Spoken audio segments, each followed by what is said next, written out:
if you read the title, well, there's that. I guess I want to get a little bit more into why I quit my job, but I thought since I had a spur of an idea, I would talk about something else. Well, not something else, but I would talk about the 5 things I realized in the first hour of my first day off after leaving my job. Number 1, get dressed. This is my second cup of coffee, by the way. I roasted for the first time in several weeks. Yeah. So I woke up and I was kind of thinking to myself, oh shoot, I quit my job.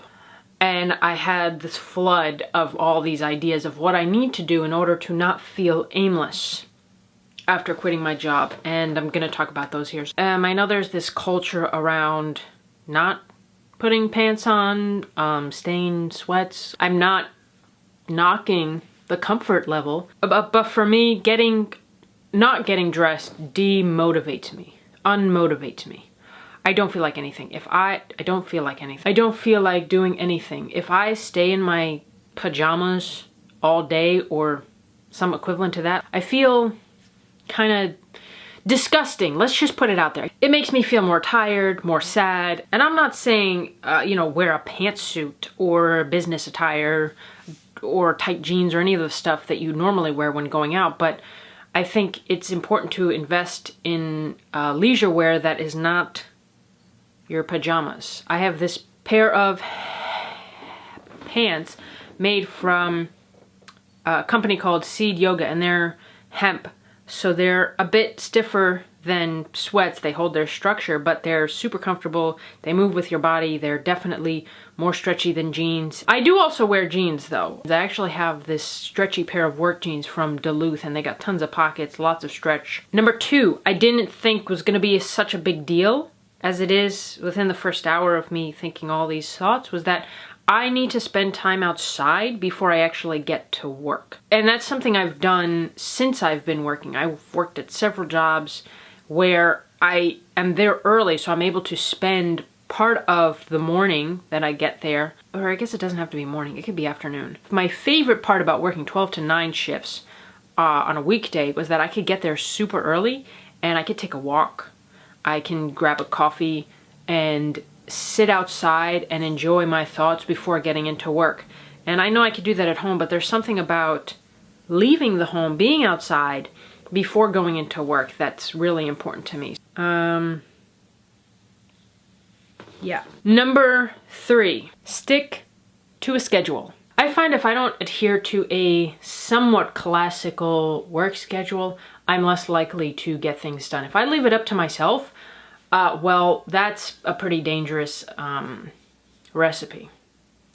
And I'll definitely fall into lazy habits. And this is about setting myself up so that I'm in the mindset of, hey, this isn't just your home, you are working. The idea is to mimic work life, work schedule at home. Number 4, music. My work history has revolved around music being on in the background. I worked at 2 separate coffee shops where music was just played overhead. My most recent job was on the production floor of a packing and producing stuff company. It was a pretty casual environment and we had music on there, and I found myself really enjoying that sort of ambiance. Music being on just kind of low in the background. It's not something you really notice, but you kind of do notice. It just feels like work to me. Lastly, number 5, personal to me, but all of my jobs previously have been pretty much based around physical movement. There were boxes to move, things to unpack, trashes to take out. Standing on my feet 8+ hours a day. I don't know what it's like to sit and work. So now on day 1, I was like, oh shoot, I'm gonna just sit at this desk now. So I actually moved all of my stuff to a taller table that is here in the apartment so that I can have a standing location. There's weights nearby, and I actually have these buckets of flour that I just moved across the apartment. I do miss the physicality of work and how it was just ingrained into your day, and now I have to take a step away from what I'm doing and actually go do the physical thing. Okay, so those are I do imagine myself one day having a separate space from the house. I kind of daydream about having a van converted into a studio that's outside in the yard somewhere. The point is, I just don't want to get caught up in being unproductive. The point is that I want to have everything coincide with each other, making these videos, bringing back my podcast, writing, and also that means lifting weights. The question in mind, what am I gonna do now that I quit my job? I'm drinking it. That's what I'm gonna do. I'm definitely gonna go more in depth about the situation, why I quit, what was going on, what I plan to do, what I hope to do in my podcast. It's called Your Friend Jean, and that's it. That's all for this one.